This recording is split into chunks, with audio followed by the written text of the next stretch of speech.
EUF is really proud to have financed these two first agreements in South Australia under the Early Adopter Program. Eureka EUF provides money to commercial owners so that they can perform works to make their buildings buff. So operating costs such as energy, water and waste are reduced.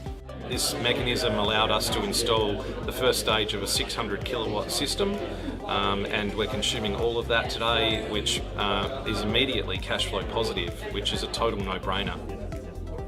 The Building Upgrade Finance mechanism allows companies to fund it through their council rates, which is a secure mechanism for the funder. So the funds provide very low cost finance. You pay a bit more in your council rates, but it's a lot less than the revenue that you get back from these improvements. So it's a huge cash positive improvement. It's a great innovative way of doing the funding.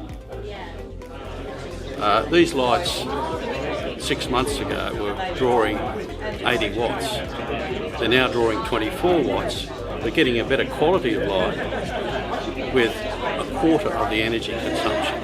Now you magnify that through a building, 15 level building like this, it's probably a $150,000 a year saving, let alone the environmental saving.